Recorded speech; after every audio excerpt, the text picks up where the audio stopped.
Happy freaking Wednesday, everybody. Happy Wednesday. Here we are. It's been a week.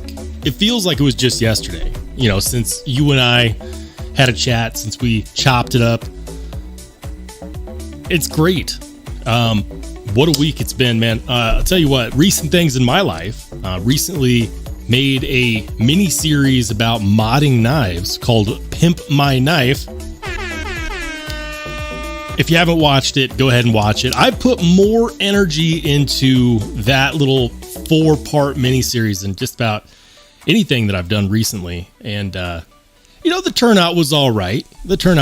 Sometimes I wonder if the extra effort is worth it, if people get the notifications or, you know, if they don't. I have no idea, but it was a ton of fun to make it. This was one of the fruits of my labor. This is the Emerson Wave PM2. Cannot keep it out of my pocket. Oh my goodness, with the rock scale, titanium scales, the MXG pocket clip, and this purple hardware that I know not everyone is going to appreciate, but I appreciate it. I mean, I like it. The other one that I modded out was this guy. This one's pretty badass as well. This is the Blood Money PM2 with the sharp dress knife scales. I did switch out the backspacer, guys. I switched out the backspacer for 2 reasons. Reason number 1 is that the Rips Garage Tech Dark Matter backspacer, I couldn't get it to not wiggle around. And after installing that CME, I wasn't about to glue it. You know, shout out to those brave souls out there who have installed CMEs, because that was kind of nerve-wracking. It doesn't seem like it is, but it is. Before I keep going, let's go ahead and shout out some of the awesome folks in the chat. We got my man Dion Page in first. Channel member. Welcome in, Dion Page. Thanks for being a channel member, brother. Appreciate you. Give it up for Dion Page. And then, of course, another channel member, we got Neil McKenzie in the house as well. He says, just out of a live with Mattisfaction. Nice. Thank you for being a channel member as well. We've got Steve Sweeney in the house. Welcome in, Steve. My man Josh Branson, another channel member. All the channel members showing up. Welcome in, guys. Good to see you. Tyler Williams in the house as well. Josh Branson, Gone Awry. Earl Laliberte in the house. Lalibert, hope I'm saying that right. Says good evening. Good evening to you, Earl. Josh Branson says that gray and purple is sexy. Thank you. Thank you. I thought so. But then again, I'm constantly reminded here at home that sometimes my taste and style is not that great. Spouses have a way of doing that. But, I mean, can't blame them, right? Guys, it's been a week. In just a few days, I get off of paternity leave and I get to go back to work. Oh, wait. It's supposed to be a... There we go. We'll do a golf clap for that one. Going back to work. Hey, shout out Josh Branson, member for 2 months. He says, gotta show love to my dude. Love what you do. Love what you do, Josh. Thank you, man.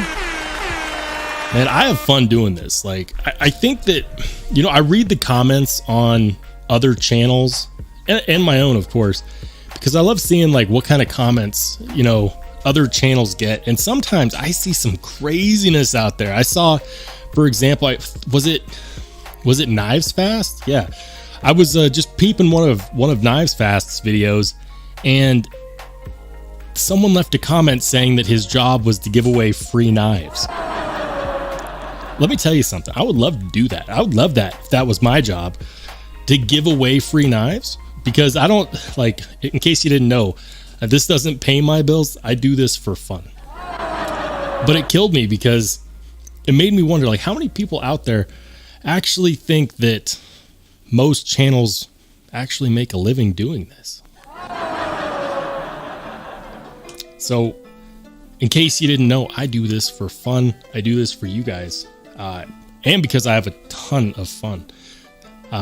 With that being said, crazy comments are out there. And one of these days, I'm going to do a segment where we just look at the comment section of other people's videos just for the hell of it. We might do some Reddit scrolling, which is dangerous, but that can also be entertaining. I'm constantly thinking of new things to do. Jim Miller says, spouses do what?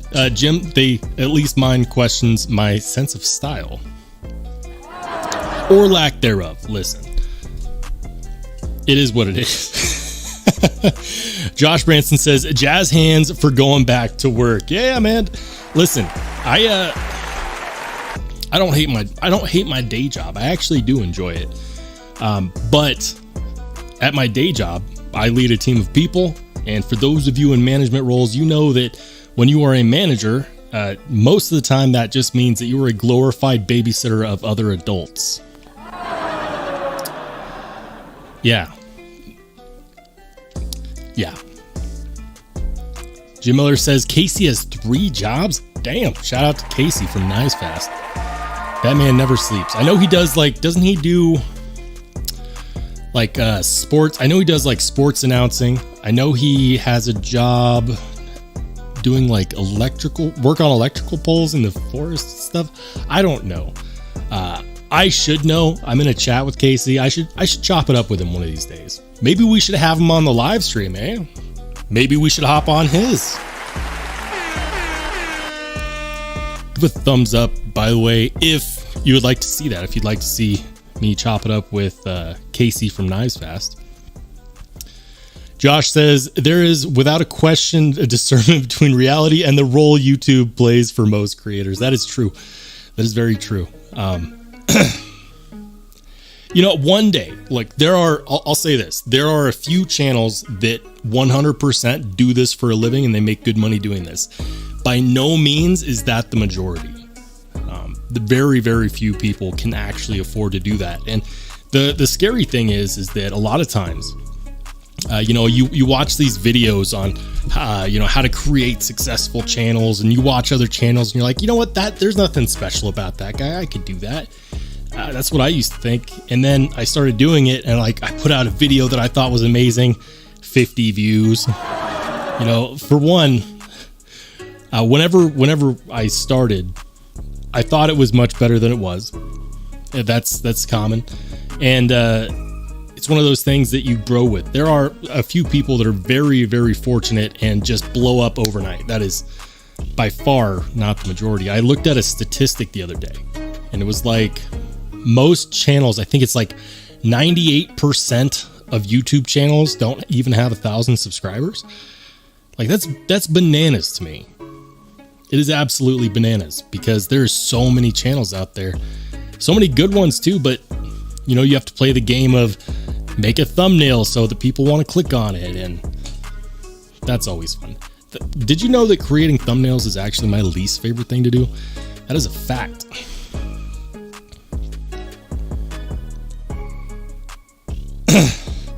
Ghana Rice says they should rename YouTube to You Go Hungry. Just give me the top ramen, okay? Just give me the top ramen.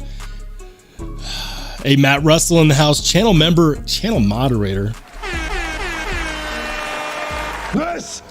And welcome into Paul Mills. And John Blackman, another channel member.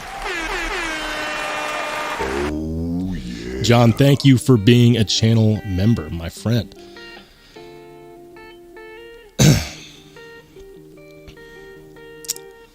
All right, I'm looking at the chat, guys. I'm looking.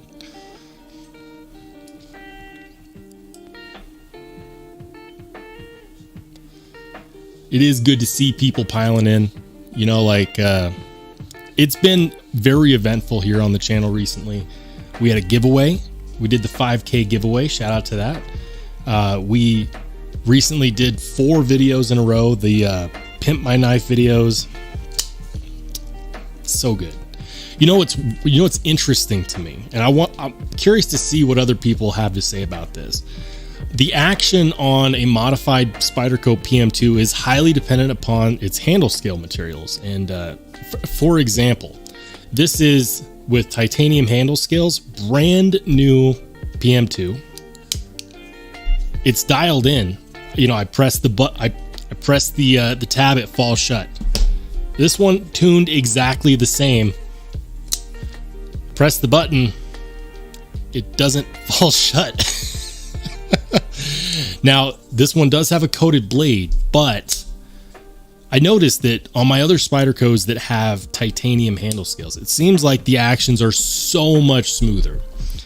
And I don't know does the weight of the handle scale actually affect how hard a blade will drop.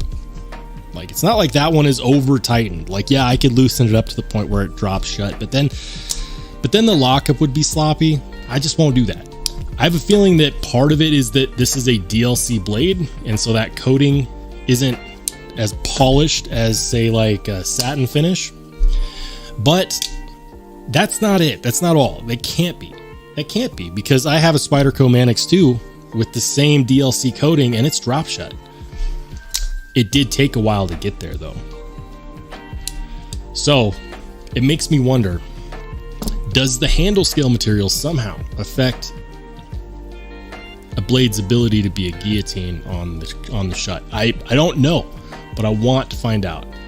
Yana Rice says 1,000 subs equal a top ramen, 2,000 equals peanut butter and jelly.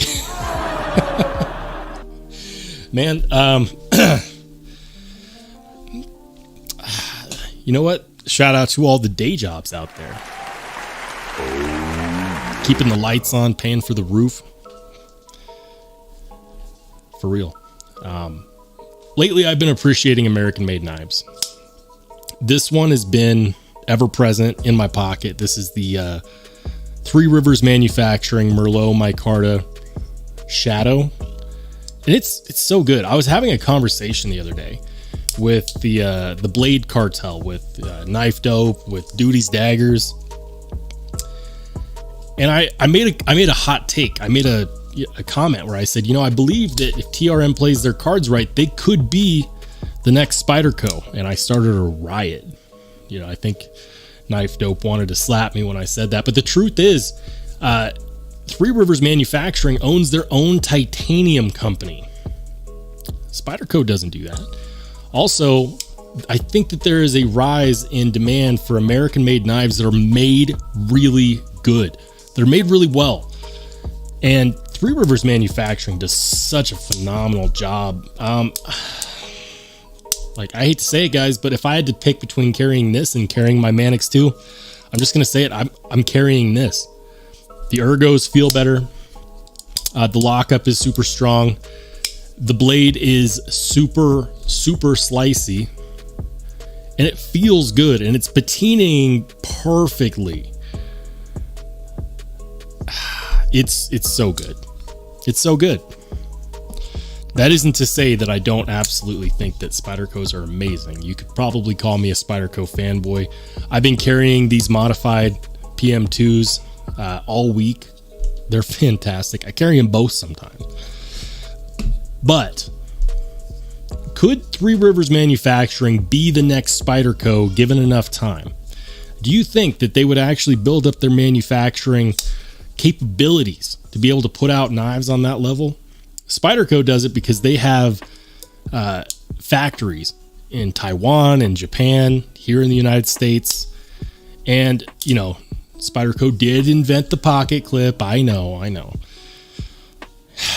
And they do have like the best factory heat treat, but food for thought. Could TRM do it? I think there's a shot. All right. We got more people banging in the chat. Let's say hi. Hey, welcome into my man Tori Casey and Mind of Milton. A couple good fellas right there.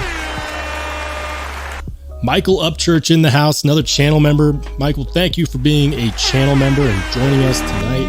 This is Sparta! Good to see you guys. 100%. Now, I've been super busy on the episodes that I've been working on. Something else that's pretty cool is Artisan Cutlery. Artisan Cutlery reached out to me before I made the last episode, and they're like, hey, what about 60% off on a few different knife models, including the Ahab? And I said, Yeah. My people would love that. I love that. 60% off. Get out of here. Like, seriously. Keep the change, you filthy Of course. animal. And so like the Ahab, which is already priced well at like $58, you can currently get this for, I kid you not, like $25. And they say that that discount's going to be good until, I believe they said it was the 17th. I'm going to check that email real quick.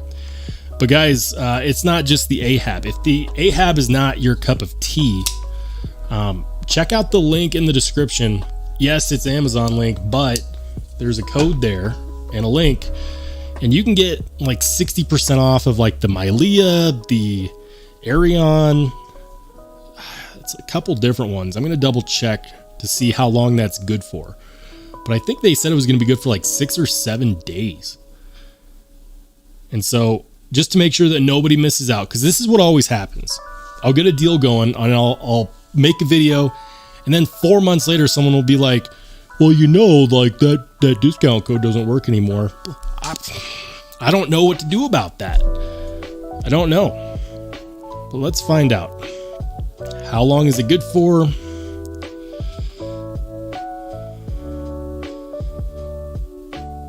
They said it would be good till the 17th. I chose my path, you chose the way of the hero. The 17th. So you got 6 more days. That's right. 6 more days. I'm going to find the list of knives for those of you who are interested, because it's a good freaking deal. Specifically on the Ahab, which I'm going to be honest, like that is the one that is the best deal in my opinion. So if you want one, if you like the Ahab, $25, yeah, that's pretty dang good. Let's see. I'm going to pull up the list though. So bear with me. Bazinga. There we go. So the Andromeda, the Milea, the Ahab, and the Cazador. Pretty good. Pretty good. So yeah, if you want any of those, codes in the description, my friends. It's some long weird one like 60NGUN something. It's there. It's in the description of this video. Check it out. I know that they're also doing it on the Arion, which should be the Artisan Cutlery Arion. Yeah. This is one that I've been looking at for a hot minute. I might have to do that. I might have to make this happen. I'm pretty sure that that's peel ply carbon fiber. I don't think that that is full carbon fiber, but if it was, that'd be pretty sick. What's 60% off $42? Let me pull out my calculator.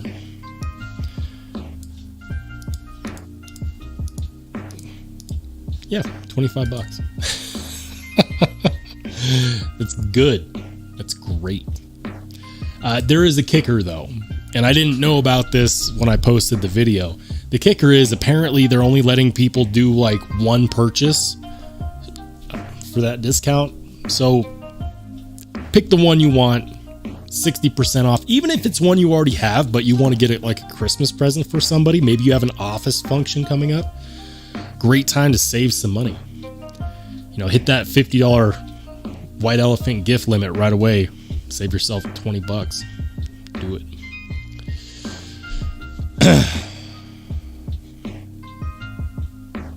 Welcome into a Vapin' Grandpa, Forest SLR, Anaso, Mattisfaction in the house.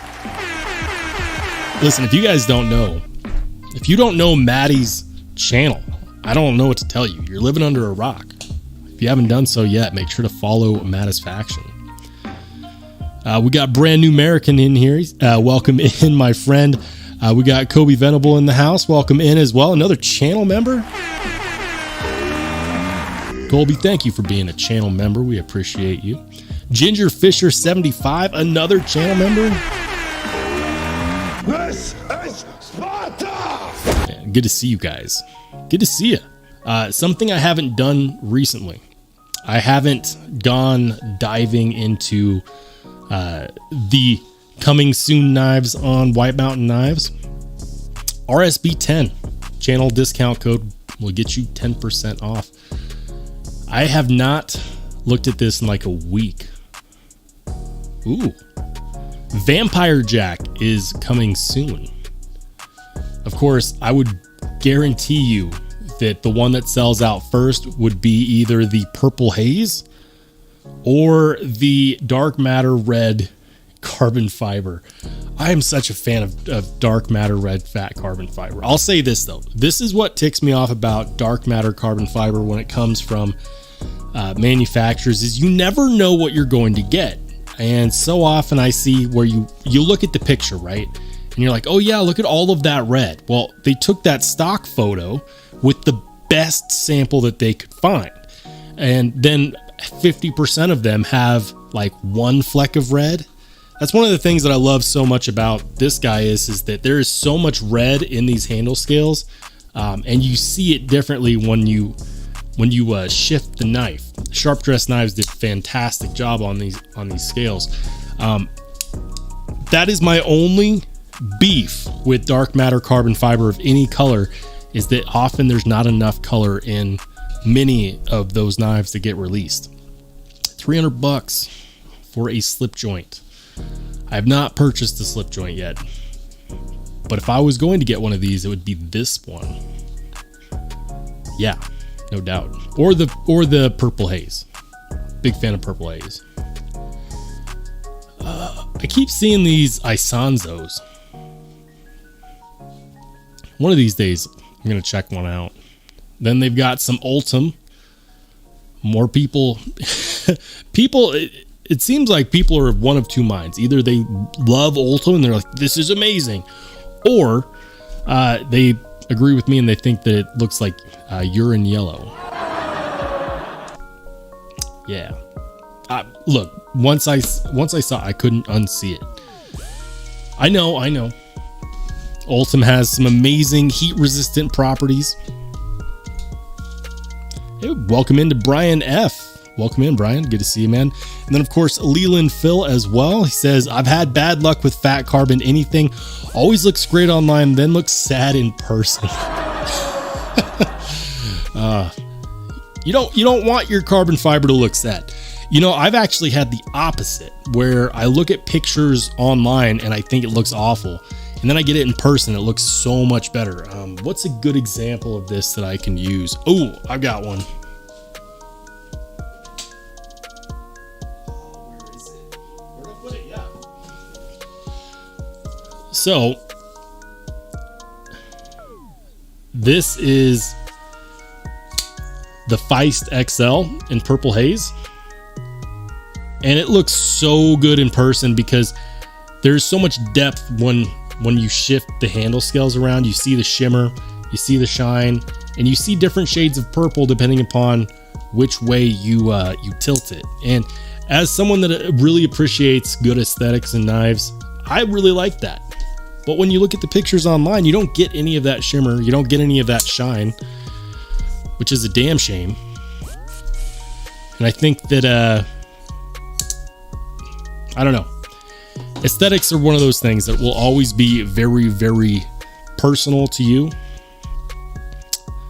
Adil Khan says, not a fan of Ultim. Me neither, man. You know what gets me about Ultim?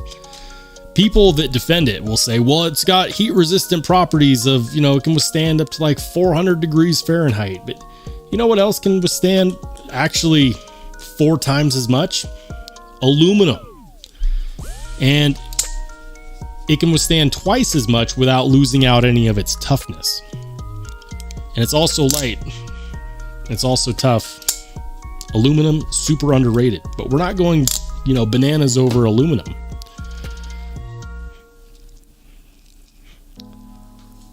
Leland says, my brass fat carbon from Sharp Dressed is the only one I've liked. I have a feeling that because he does all of his work custom, that he specifically mills out the pieces that have the most density of that color. I have a feeling. Because whenever I look at his photos, they're always really close to what to reality. At least it was for this one. We got Drizzy Darko in the house. Welcome in, my friend.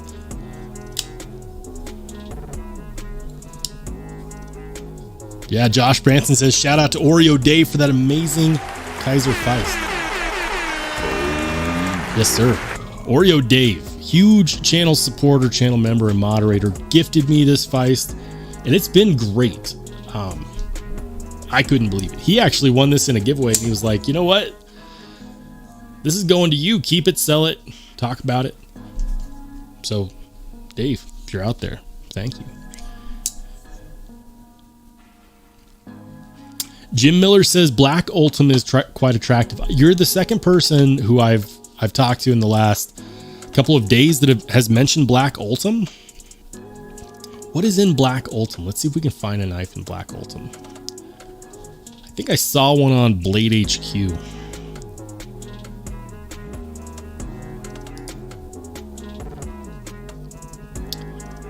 I don't know. I need to get an Ultim knife on the channel to see, like, does it feel really good in the hands?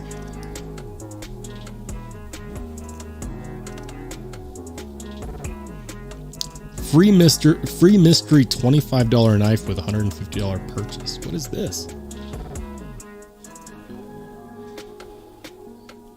Is White Mountain Knives running a deal where they're going to give you a free mystery $25 knife with $150 purchase?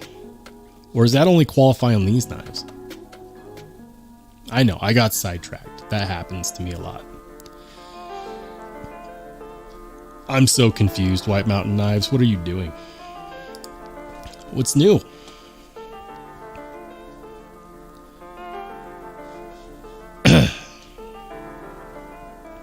Hey, look at that. Oh, never mind. They had it. Doesn't look like they have it anymore. Some hardware for the Devo Growler.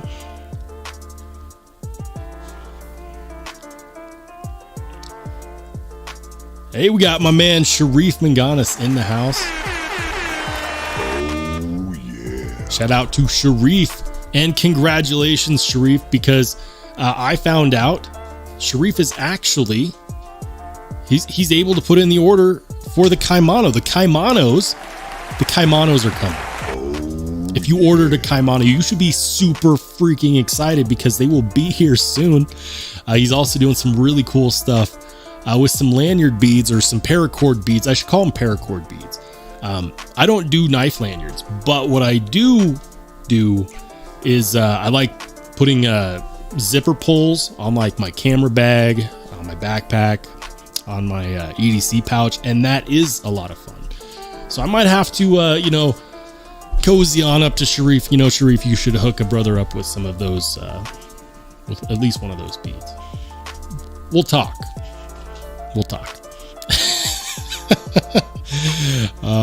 Tori Casey says the Black Ultim can be cool, not a material I'm drawn to. I'm the same way. Like my question is why? If it's black, if it's opaque, or even just less translucent, then why not go with G10? I just don't understand the need. Like, why did we come out with the new? I feel like we came out with the new material because people were getting bored with G10. They're getting bored with micarta and titanium, and they're like, what can we do that's different? And they're like, I make it semi-transparent and piss yellow. That's not a knock on you. If you like Ultim, fly your flags, man. Because at the end of the day, nobody pays your bills but you. This is just my opinion.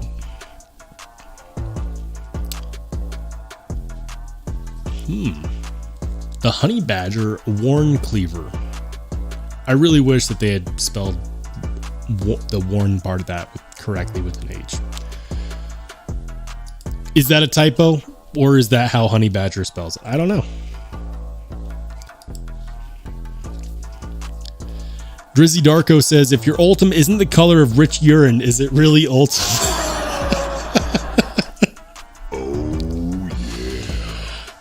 I don't know.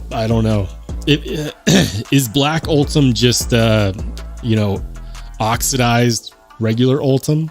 Asking for a friend. It's me. I'm the friend.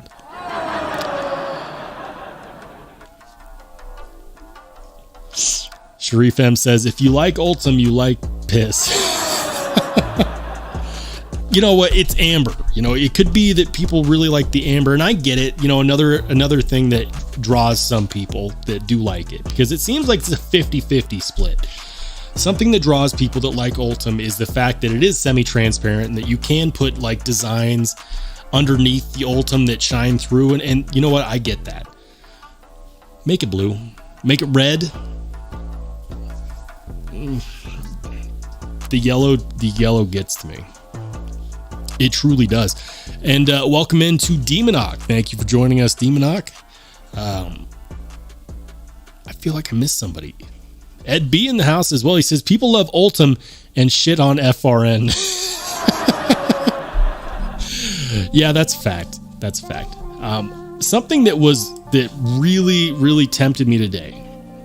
I'm really tempted to give the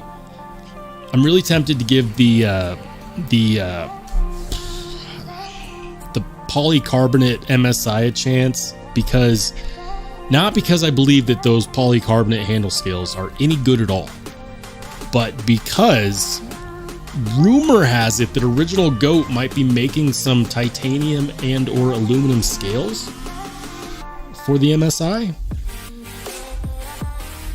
I might do that. You know, if they make those scales $100, make them titanium, then that means that for, you know, $178 you get the MSI, and then for another 100 brings you up to $280 or whatever for titanium or aluminum, and you've got better than what you would spend to get one of their regular G10 models. We're finally starting to see the MSI market start to level out. Let's check out eKnives real quick. They might be sold out, but I had an opportunity earlier today. I'll tell you what killed it for me. What killed it for me was the PMI tests for microtech, for the microtech MSI. So let's see. Microtech. Yep, so here it is. By the way, I got this spreadsheet from Love Them Knives, who does a bunch of these PMI tests. So check it out. Microtech PMI. It's M390MK. It's supposed to be between 60 to 62. And when Love Them Knives had it tested, it came in. Drop the music for this one. It came in at 58. Are you serious? You make us wait for this. Listen, Microtech. Could this be a one-off? Did they make a bunch of them? Sure. Are they made here in the US? Sure. But then you overpriced them. You sold them at retail to retailers who then marked it up because they're businesses and have to make money. And so we were paying more than retail price for less than acceptable HRC. 58 HRC? Stop it. Stop it. That is not acceptable. And it's right here. The proof is in the pudding. It's a PMI test. This is, for those of you who haven't seen my Steel Snob series, that is 100% why I would actually much rather start seeing more S35 VN, more S45 VN than I would M390. And it's not because they have more of an opportunity. It's not because they have better edge retention if all things were equal on the heat treat. It's the issue of most companies don't want to do a proper heat treat on M390 because then it damages their manufacturing equipment. It runs through it. It's more expensive to manufacture M390 optimally than it is S30, S35 VN, S45 VN optimally. You know, Chris Reeves knew what he was doing when he made those steels because he made them easier to manufacture so that, you know, OEMs like Microtech wouldn't fuck around. I probably should have bleeped that part out. In case you didn't know, this channel is not meant for kids. I was thinking about it though, and that's what it got me. Like that was the hesitation, because otherwise, I believe. Let's see, is it still available on eKnives? Yeah, check it out. This is the polycarbonate. They're their FRN handle scale or whatever. Yeah, the polymer black tri-grip. And it's available $176. But I have no interest in any MSI if it's going to have 58 HRC M390. I'm not.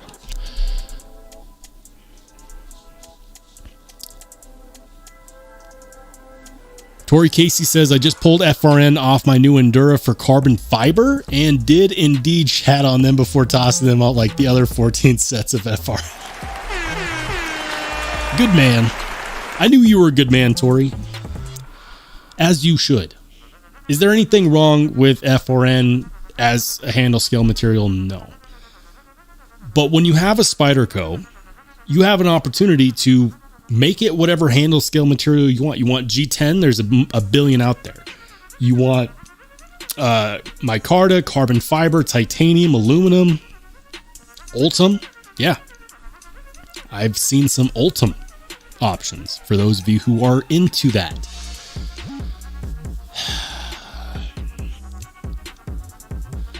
Jim says, Super Steel Steve said practically all M390 is baby shit soft. Well, let's see, because I don't necessarily think that he's right. Okay. This is the results from Love Them Knives, and you can find this sheet if you want to see what companies are testing at for their steels based on certain knives.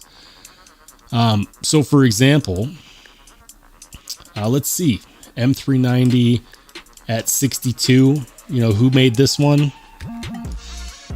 The Remet Steed had M390 at 62. I knew I liked Remet for some reason. What about this one? This other one was the X-Talk. I don't know how to say that. RX302. That was M390 at 60. You know what? M390 at 60 plus, I'm totally fine with. Absolutely, because then we're getting better edge retention, better wear resistance than what we see out of your standard D2. But what I'm not okay with is stuff like this. Check this out. This is M390 at 58. That is Oletans. I don't know. Not cool. What about let's see. I'm seeing a lot of M390 at 60 to 62. And that's, you know what, that in my opinion, that's acceptable to me.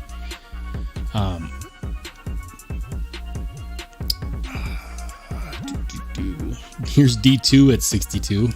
Who did that one? Oh yeah, the Todd Begg Bodega.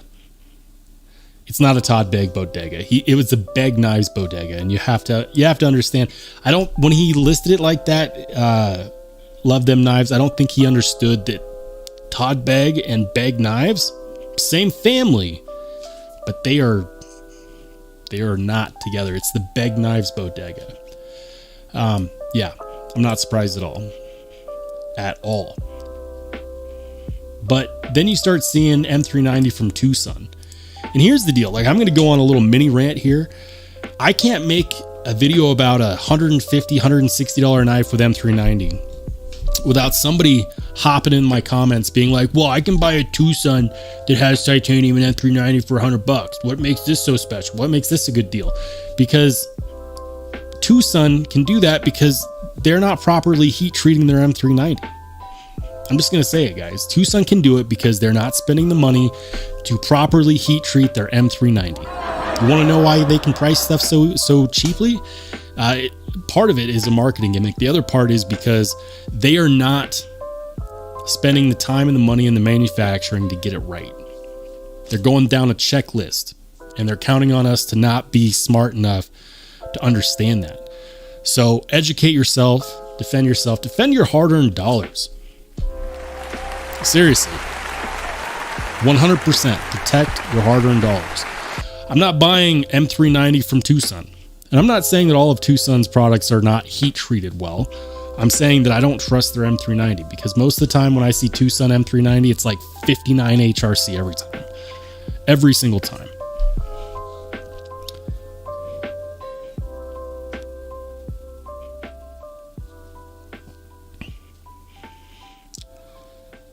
All right. Sharif says, Spyderco is the exception to every steel generalization, but they do not refute the generalization. It's true, man. That's true. Listen, like, I watched an interview, and I need to find this video, but basically, I watched a video where Eric Glesser was getting interviewed by Blade HQ, and they're like, well, you did a run of these knives, and it was Rex 121. Are we going to see more Rex 121? And Eric Glesser straight up said, no, people really like it. And we made a small batch. I believe that was the Mule Team knife. But he said, because of its extremely high wear resistance, we can't mass manufacture it without dropping the heat treat, the Rockwell hardness, and giving people suboptimal results. And so, shout out to Spyderco. That's one of the reasons why they are legendary, because they're not compromising, because they know that they hold a very special sector of American knife manufacturing, and they do not, under any circumstance, want to f it up. They just don't. And they have my respect for that. 100%.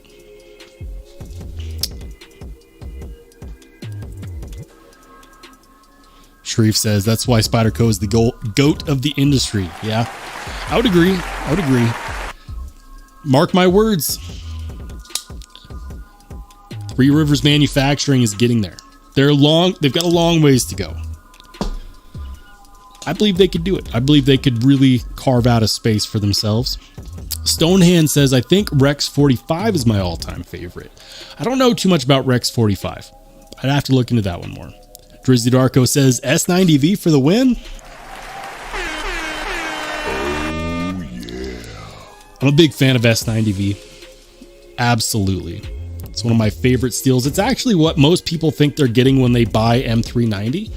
They think they're getting S90V. Could that be the topic of the next Steel Snobs video? Maybe. Hey, we got BC Jerbs in the house. Welcome in, Jerbs. Oh, yeah. Appreciate you being a channel member, brother. Tori Casey says, Magna Cut. Wait, what happened? Magna Cut on my Sabenza is really good. Haven't had to sharpen it at all. Thank you. You know, it makes me wonder, because it seems like a lot of knife companies' first batches of Magna Cut came out, right? And I don't think that they understood that to really get the most out of Magna Cut, you had to heat treat it higher than 62. Hogue did several runs of the Deca in Magna Cut at like 60 to 62, and they got tested, and the community went after them. And then I know that ProTech did the same thing, and the community went after them.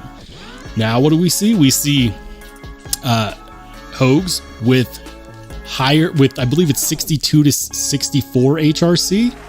We're seeing ProTechs with Magna Cut with 64, 66 HRC. You did that. All of you, with your comments to the manufacturer. You want to get stuff done. Tell them you don't want to buy Magna Cut below 62 HRC. Vote with your dollars. 100%. And Laren Thomas will tell you that to get the most out of his steel, you need to heat treat it higher than 62. 63 to 64 is optimal, and he will tell you that. Sharif says, every EDC knife should be S90V. Preach. Sharif says, not tactical, not hard use, but EDC S90V for sure. You know what I believe is a really great tactical steel? You know what I'm going to say? LMAX, baby. Yes, LMAX. Love me some LMAX. This one's an LMAX. I love Blade Ops exclusive Spydercos because they do LMAX as their exclusive steel. And because it's Spyderco, you know it was done right. Paul Yuri says, Spidey Maximin is my choice. Well, if you want superior edge retention, absolutely. But I will say this. Spyderco's Maximit is known to be brittle because they heat treated it correctly, and when properly heat treated, Maximate does not have very great toughness. So if you take care of your knives, if you're not dropping it, for example, if you go on Reddit, there's a Reddit post where some guy was complaining about dropping his Maximate Manix 2, or maybe it was a Para 3 from a ladder, and it hit the gravel driveway below, and it shattered the blade.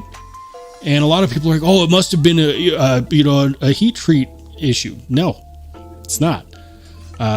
Before I worked from home, I worked in an office. Buddy of mine, Maximate Manix 2, dropped it tip first on the carpet by accident. It fell over on its own and snapped the tip. So while the edge retention is phenomenal, the toughness is not. So I would say, as long as you're not dropping it, Spyderco's Maximate is amazing. It will hold its edge for forever. But just be careful. Those tips will snap. Papa Rhino says, I've been clamoring for more S90V for a while, and most balked at me at the beginning. Glad to see it coming around. Preach. Oh, yeah. They should listen to Papa. S90V is where it's at. I love it.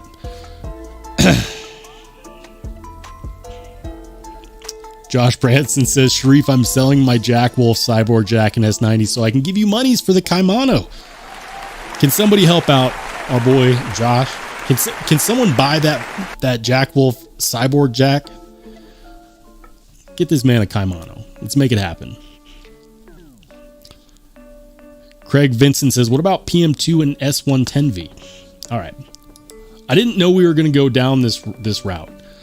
So bear with me for a second. I'm going to pull up my Steel Snobs knife rating sheet, which I think, you know what, I did for a little bit only make it available to channel members, but I might just release it.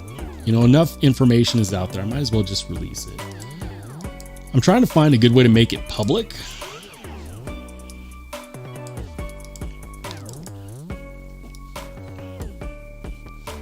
All right.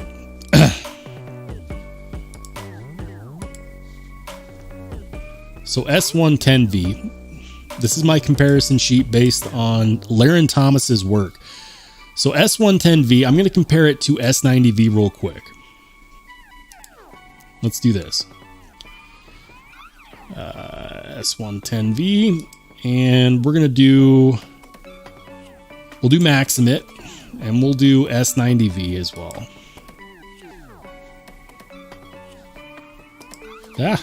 What happened? S90V, S110V, and Maximate.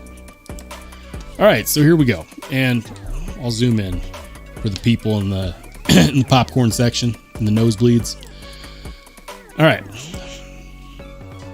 So MagnaCut is going to have the best toughness out of all of these. Now that's a common trade-off. If you didn't know this, it's a common trade-off. When you have excellent edge retention, you're going to have lower toughness. It's very common. But you'll notice that out of the three of these, that's not MagnaCut, S90V has the highest edge retention and the second highest toughness, while still remaining very corrosion resistant. On this rating sheet, it's 7.5. It's a martensitic. It's called a martensitic stainless. It's corrosion resistant. Is it going to be as corrosion resistant as S110V or MagnaCut? No. But 7.5 on this rating scale is really, really good. And it's definitely good enough. It's not like it's going to rust in your pocket like M4. I feel like we get diminishing returns on corrosion resistance after a certain point. Like, do you live in the salt? Do you live in the sea? You know, are you SpongeBob SquarePants? Like, how corrosion resistant do you actually need it to be? Oil your blade. Don't talk to me about corrosion resistance. I'm just kidding. Some people have a big issue with that on steels that aren't stainless. But if it's considered stainless, most people shouldn't have an issue regardless. S90V on this, you can see why it's so damn good. It's got decent toughness. It's got really good edge retention. and decent corrosion resistance. This is what people think they're buying when they get M390. But you know what they're actually getting? Let me pull it up here. M390. We're going to add it to the list. They're getting a 6.5 for edge retention. They're getting the same toughness, and they're getting higher corrosion resistance. S90V beats the brakes off of M390. I said it. And it's easier to manufacture. They've been doing it for a longer period of time. Ed B says, let's be real, S90V is where it's at for EDC. Keep your eyes peeled because I will be doing a Steel Snobs episode on S90V. But it takes some time. I got to compile the information. I got to get, the episode down. I put time into these episodes because I want them to be useful. I want them to be entertaining. Contain information that's easy to digest. Like, for example, if you look up information like, what is S90V made of? Of with a V. Perfect. You get all kinds of information, but what kills me is you start seeing things like, oh, look, it's got 2.15% chromium and blah, blah, blah. Like, I get lost on this stuff when you start looking at the genetic makeup of these steels. Like, I don't care about 17% chromium on this or 16 to 24%. I'm not a metallurgist. And so that's why I make the Steel Snob series, because I want to make this information easy to digest and easy for the average human being that's not a metallurgist to understand. That's my quest. It's also why I don't put out those videos every single day. Sharif says the only thing M390 is good for is corrosion resistance. I've been saying it for forever.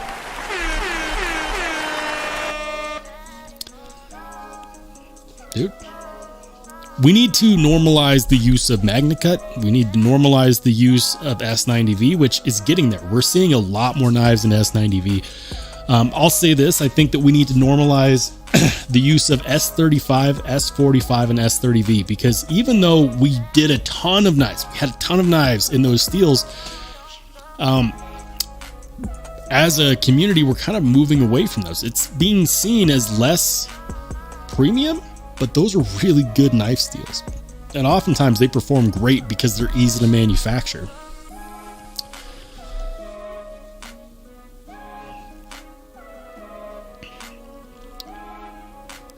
Sharif says, Rollo, throw S35V in there. All right. You twisted my arm.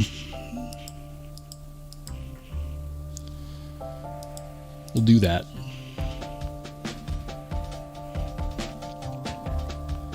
Do S30, S35, and S45. Why not?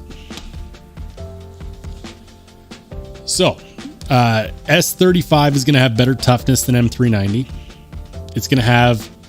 It doesn't look like it has as much edge retention, but trust me when I say that if you're getting M390 at 58 to, I would say, even upwards of 60 HRC, S35VN is probably still going to actually beat it in edge retention, because most people are not doing M390 at 62, which to get this rating, that's what Laren Thomas actually heat treated his samples at. I know because I asked him. And then it's going to have 7.5 on the corrosion resistance, which is not as good as M390. But again, you get to that point of diminishing returns where it's like, do you really need the extra bit of corrosion resistance? Are you SpongeBob? So you can get S35VN historically more affordably than you can M390, and you're going to get a more satisfactory heat treat where it actually performs like it's supposed to because it's easier to manufacture. Or you could just get, S90V. S90V, that's where it's at. Hawkeye says Van-X and S35VN, great all-around steels. Yeah, Van-X is amazing. Paul says M390 is pretty good at 61. That's what the Holtz heat treat it to anyways. Yeah, if we could normalize a higher heat treat for M390, then sure. if the weakest heat treat came out to 60, I don't think anyone would complain. But we have so many knives being manufactured, even by American manufacturers like Microtech. They came up with their own special version of M390, and they can't even heat treat it past 59 HRC. Is it a lost cause? I'm starting to think that it is. And that's a damn shame. You know, we make the argument, well, you know, you can get CPM 20 CV. It's pretty much the same thing, but it's made by Crucible, you know, support America. You know what else is American made? MagnaCut. And our manufacturers are actually willing to listen to us when we say we want it at 62 to 64 HRC. They're willing to do that. They're willing to do that.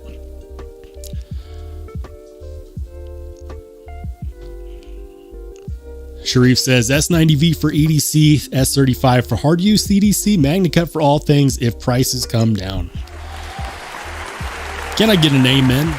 Oh, yeah. I don't have the amen sound effect yet. We might have to change that.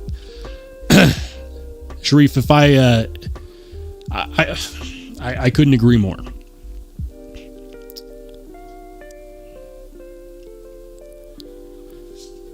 Oh, we've got in the house, and he says the new Work Sharp is pricey, but it looks super nice. Are we talking about the Precision Adjust Pro? Is that what we're talking about here? I thought they had one. Work Sharp. They've got one, right? On White Mountain Knives? That's the regular one. That's the one that I have. They may have sold it. Son of a gun. The Precision Adjust Pro is it looks fantastic. It's everything I wanted in the regular one, but at the price that you expect it to be at.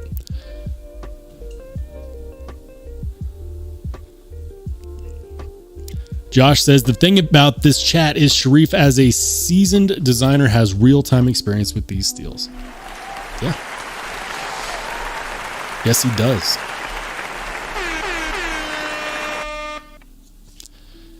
Sharif would know. Papa Rhino says MagnaCut has impressed me. I've got over 1,000 HRA of hard use on it, and it is the truth. If it's heat treated right, man, the sky's the limit. If you do it from 60 to 62, it's going to have kind of edge retention, right? I think Laren Thomas should reevaluate his own steel on his own knife rating sheet to reflect 62 plus. I don't think he will, because when he ran these ratings, he based all of this steel off of 60 to 62 HRC.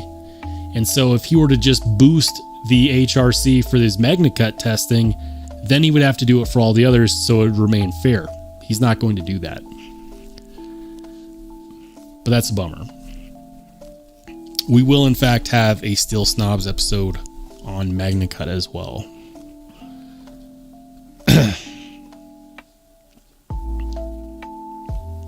Hey, Paper Tiger in the house. Welcome in, man. Good to see you. BC Gerb says, does anyone have a used Work Sharp Ken Onion system they are willing to sell? We need to find one that's not tons of money. Yeah, I don't. I considered getting one with the grinder attachment. I don't have a shop. I have a small one-car garage with no workbench. That's kind of what stopped me. So I don't have one. But if you have one and you want to sell it, make sure to hit up Gerbs.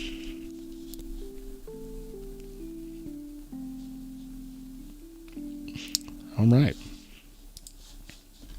Let's check out some more knives.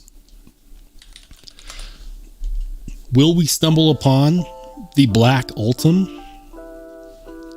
Wow. Blade HQ has Spyderco Shamans. These are going to be the S30V probably.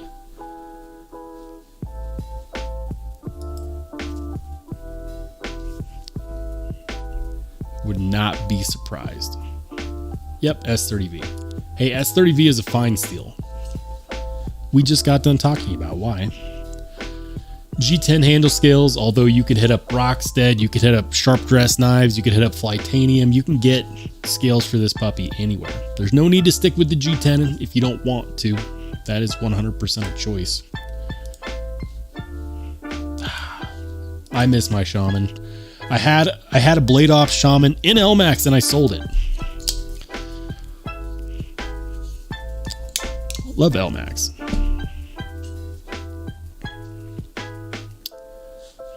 $252. Why is the Shaman so much more expensive than all the other Spydercos? I don't understand that part. Is that because it has these contoured G10 handle scales?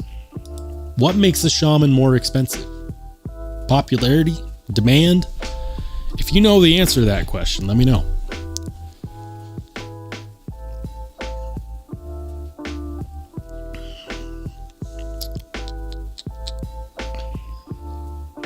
Papa Rhino says Shaman and S90V was a sprint run, I believe. Yeah, you are correct.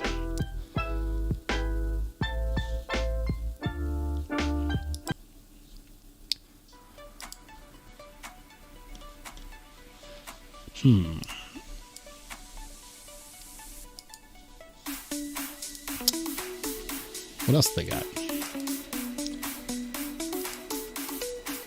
No, we already saw that. Go away. Kershaw Launch 11. More microtech ultratechs. The Revo Nexus. For those of you who are fans of balisongs. I can do a few tricks with a balisong. I'm not very good at them. My dexterity is not good enough. You cut your hand off nearly a couple times and you'll stop playing around with them, which is unfortunate. But the people who can actually do butterfly knife tricks I have a ton of respect for them.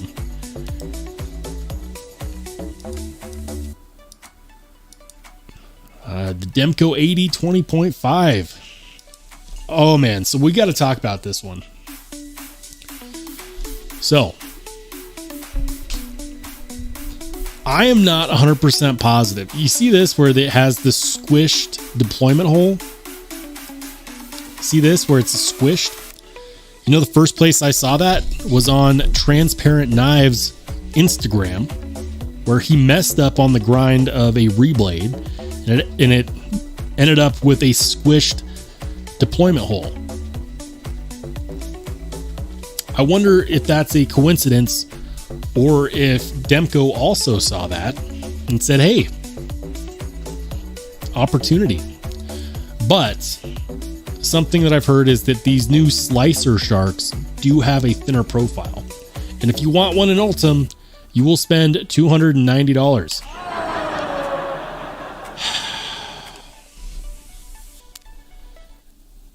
Why? It's not made in the US, but you want US prices? Come on. Bring those prices down. It does look like some of the lower end Demkos are finally on sale at more reasonable prices, though. So now is the time to buy one if you want, you know, Oz 10. I know people are going to be going after that. Why is the Ultim more expensive than the Titanium? What am I missing here? Oh, wait.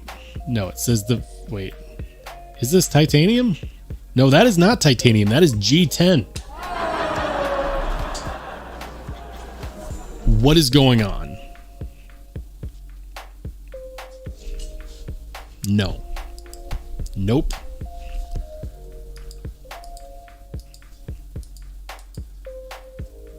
Hey, you can get up to 47% off benchmades. Does that mean that you can finally get them at the price they should be priced at? Asking for a friend.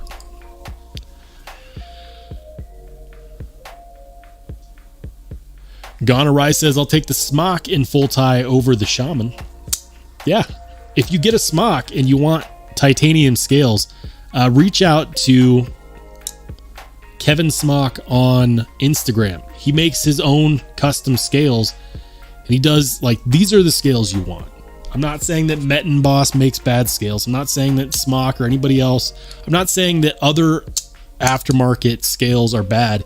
I'm just saying that the best scales you can get for your Spyderco Smock are made by the person that designed the Spyderco Smock. And they're worth it. These are custom scales. He does limited runs. You can get them in all different kinds of anno. It's crazy, man. Okay.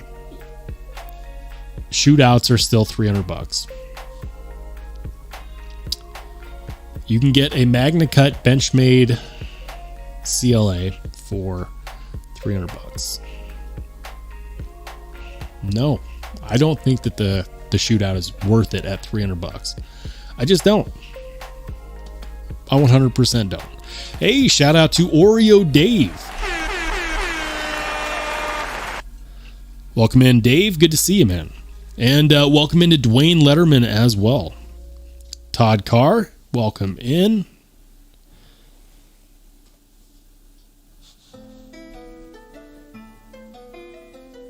Ed B says, Ultim, we can charge more. That is quite possibly the third reason why I don't like Ultim. It just seems like a money grab. Like, it's in season. Ultim is in season. Quick, make it expensive. No. No, don't do that. All right, I can't look at Blade HQ anymore. Between the Demkos that are $300 and the Benchmades that are $300 and on sale, I need to look somewhere else. What about Blade Ops?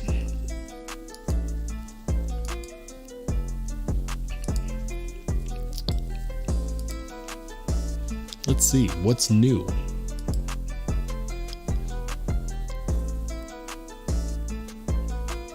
Am I seeing anything that is standing out?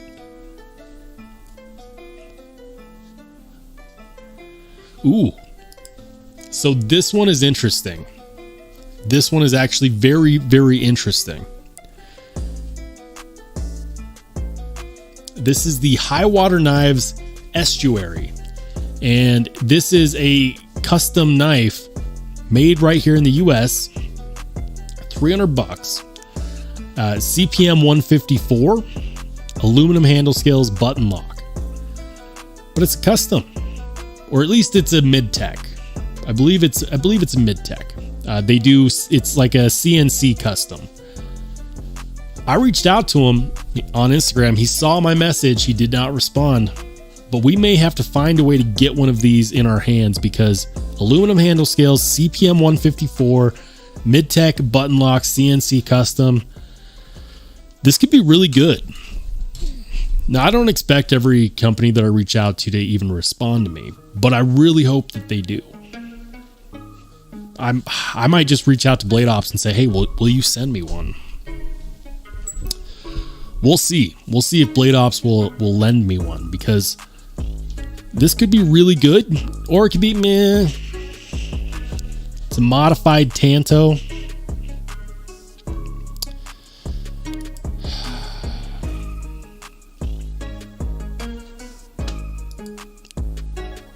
I'm really interested. The pocket clip doesn't sing to me, but whatever.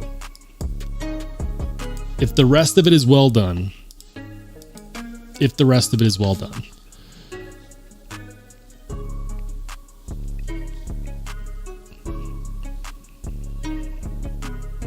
Hey, welcome in, Jay Korskinen. It's good to see you, man.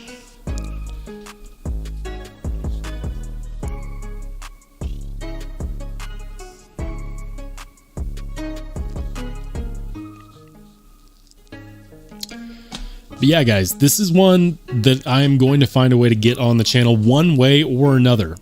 Maybe through the pass round like Apex or the other YouTube pass round. Maybe I'll reach out to Blade Ops directly and see if they'll send one my way as a loaner. But American made, $300, at the very least a mid-tech or a CNC custom. But that interests me a lot.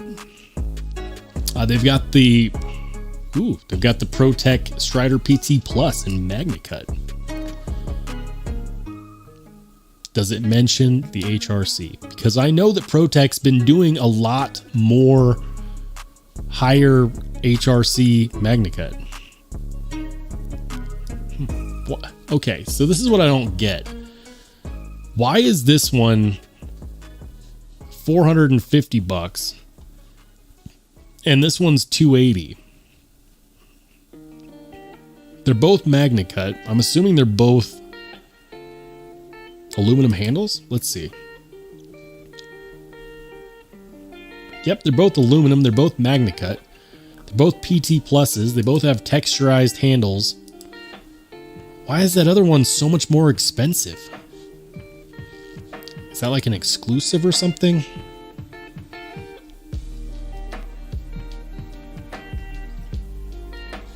It does look pretty good. I don't know if it's worth an extra $170 though. Why? Why is it an extra $170? I don't understand. Can someone help me understand? Why?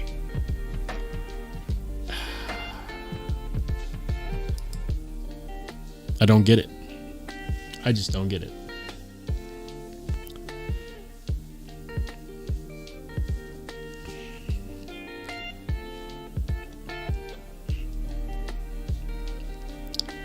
Hey, we got Piper with the $2 donation.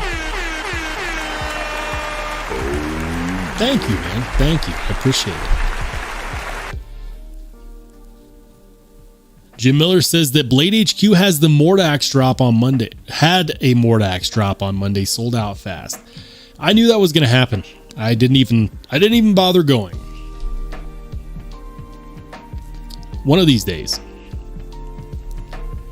Oreo Dave, thank you for linking over Sharif's channel. Thank you for linking over Maddie's channel as well.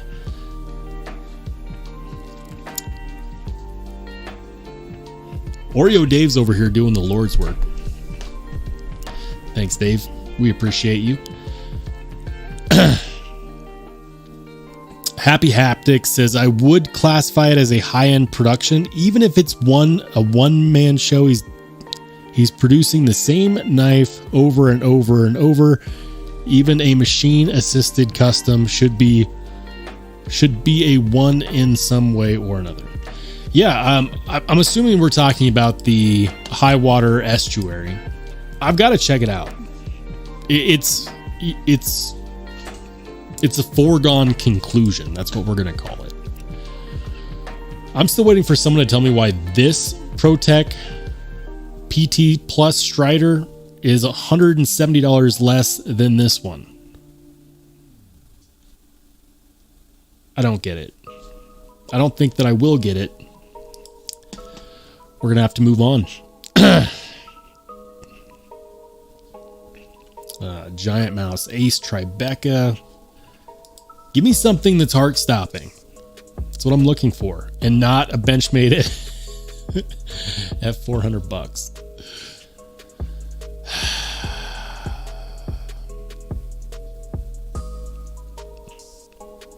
Well, we looked at the estuary. That might just have to be the one that does it. Josh Branson says Quiet Carry had some sales going for some discontinued models. Others that was pretty. Yeah. So Quiet Carry, I noticed that too. They have like the large IQ that's heavily discounted. Knives. Let's look at knives. So you look at Quiet Carry and they're like mostly sold out, right? This one's not. That's actually pretty cool.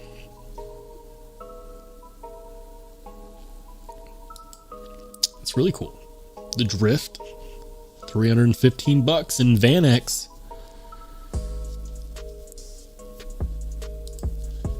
But where is the one I'm looking for? I'm looking specifically for the large IQ. Where is it?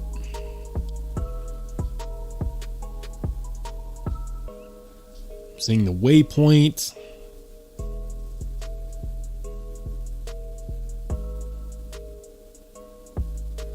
Wow. They've got looks like they've got a return model on the Drift. If you're, oh no, it's sold. Okay. I was going to say, it looks like someone returned their Quiet Carry 9. This is the hot one, the recent hot one, with some micro scratches, and they offered 25% off. Not a bad deal on a return knife. If I was to get one, the one I would get would be this one with this orange fat carbon fiber. I think that looks fantastic. They're going to have more of these, by the way, available. They're doing a larger drop than the last one in December. Here we go. The IQ. Yeah. So you can get the IQ in 20 CV for $200. You can get it in L Max for $195. The large IQ in M390 for $192. So if you like the IQ but you wanted a larger one, there you go. $186. Yeah. Seems like a good deal. I want to know why these aren't popular. They've got knurling on the handle scales. Stonewashed PVD blade. Super steel. I mean, we just got done bashing M390, so there's that. But you could also get it in L Max, you know.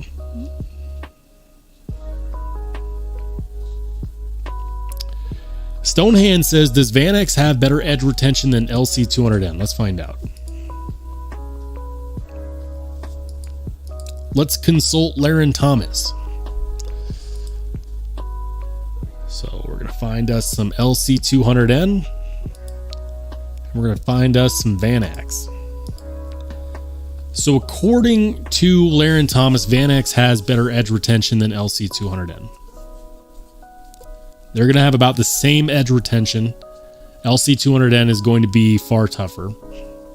But that's not to say that Van X is brittle, because it's not. It's just not as tough as LC200N. Kyle Connor says, is Kershaw Leak with Code Whisperer and MagnaCut $71 best MagnaCut deal out there so far? Currently? I have no idea. Where is that code from? Who's it for?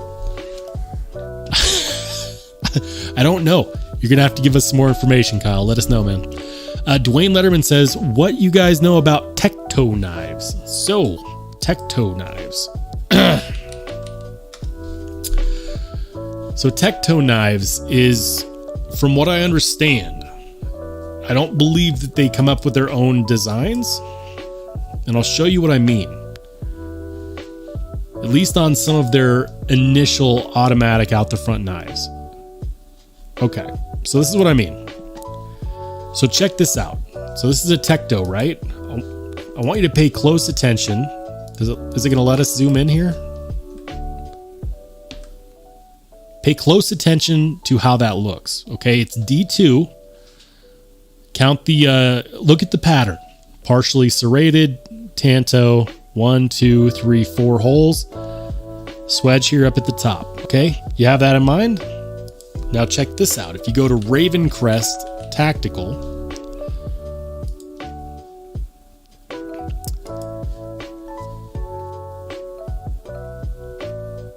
I'm going to find the same blade shape.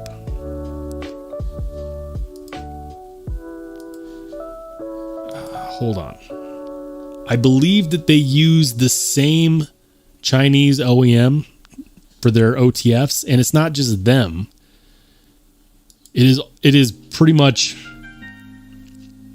it's pretty much everybody. Here we go.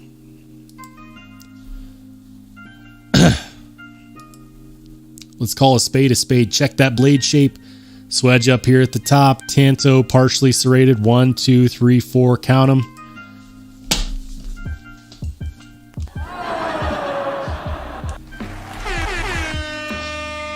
Guys, I can't do it. I cannot do it. So Tecto, I don't think that they are designing their own stuff. I think that they are subletting their designs out to generic manufacturers in China who also sell the same designs to a million different companies who later come back and say, American made. And then quietly they're like, but we got our parts overseas. So yeah, that's why I don't touch anything from Tecto. I haven't reached out to them. They haven't reached out to me. If they did, I'd probably not respond. There's just some people that, some companies that I just refuse to work with. And good night, Papa Rhino. Thank you for joining us. Have a good night, man.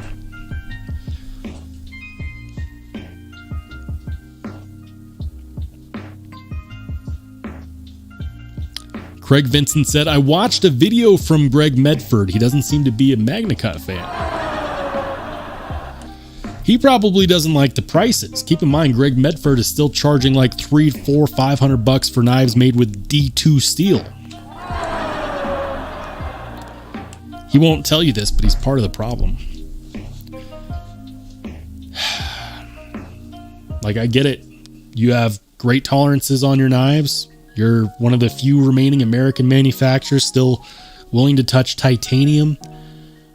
You know, people respect your body of work. But if you're charging $300, $400, $500 for a knife in D2, shame on you. Seriously. Don't do that. Ed B says, assembled in America. Exactly. Derek says he just doesn't like machining it. Dude, I get it. But you should always try to give your customers what they want. And MagnaCut is the new wave.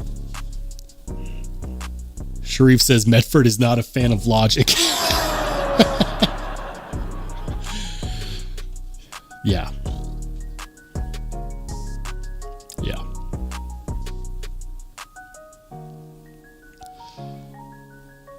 Sharif is heading out. Sharif, my friend, thank you for joining in. We'll catch you on the flip side, my friend.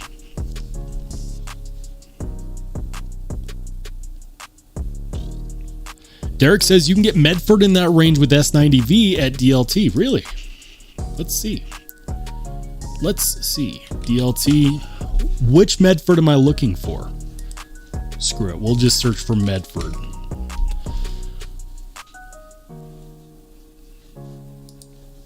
And will it let me filter? Stop. No, I do not want these. Which Medford? So the one that I looked at, S35VN 365. Okay. Was it at E Knives that I saw the Medford with D2 for like $400?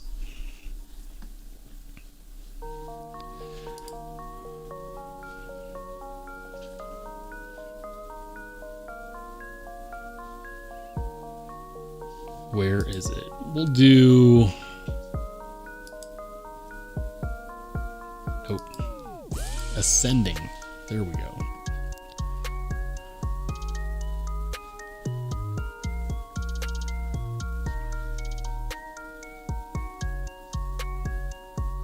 I know I saw one of his knives in D2 here recently for like $400.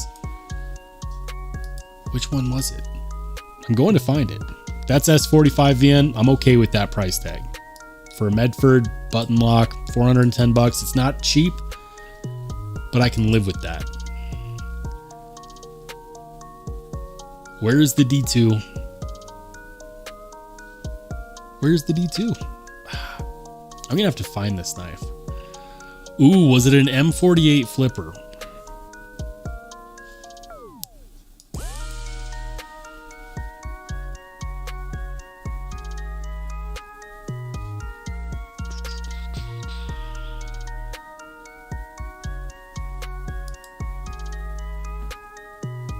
Here it is. Drop the music. Medford Praetorian Scout. G10.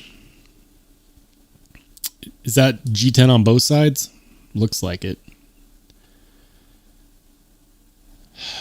Liner lock. D2. $500. That's unacceptable. Give us aluminum. Give us aluminum. Give us 154 cm. D2 at $500. I don't care if it's the best heat treated D2 in the world. That is not worth it. It's not worth it. Like, you are leaning on your name so hard to sell that knife at $500. Like, this was his opportunity to sell a knife for $250. You know, he wants, I watch his videos too. He wants to talk about the cost of materials, cost of manufacturing. I want to know why this knife in G10 and D2 liner lock is $500, but you can get, hold on, but you can get a Smooth Criminal in S45 VN in aluminum for $370. That is not okay. That's not okay. I shouldn't be able to get this Smooth Criminal with better materials for less. That's not okay. As I always say, vote with your dollars. Greg Vincent says you can get a Medford clone for $29 in, guess what, D2?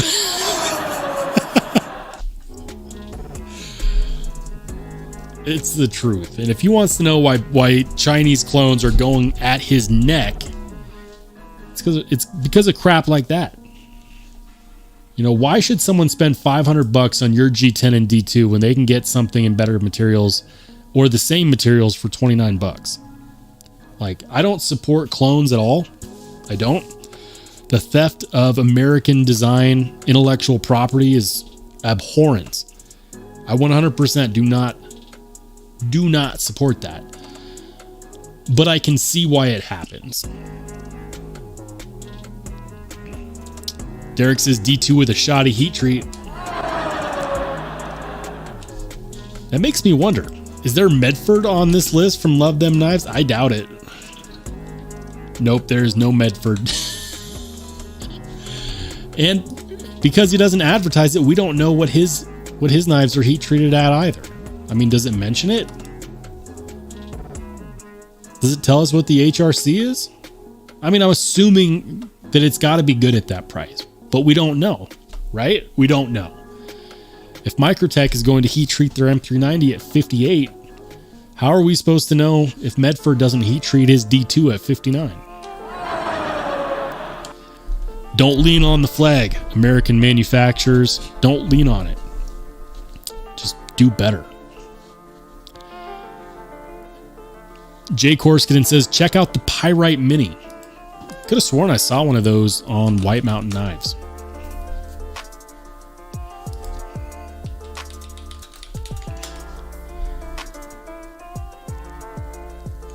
Yep, arriving in October, the Pyrite Mini. That could be sweet. It's going to be a box cutter for sure. AR RPM 9, aluminum frag pattern handle scale. Yeah, you're going to want to get the one from White Mountain Knives. But the frag aluminum handle scales, yes. 100%.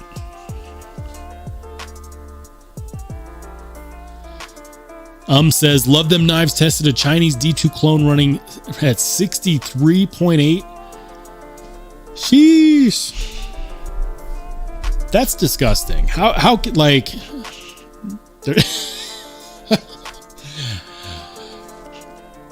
we can't let cloners do a better job at heat treating knives that are our intellectual property. We can't let them do that. You know, like we are losing a manufacturing war. Make no mistake, we are 100% losing that war. We need our American manufacturers to step up and hold to a minimum expected standard. If this is what it's supposed to be heat treated at, that's the bottom line. No more skimping. No more 58 HRC M390. No more 60 HRC MagnaCut, which is basically, just better D2. We need to do better. 100%.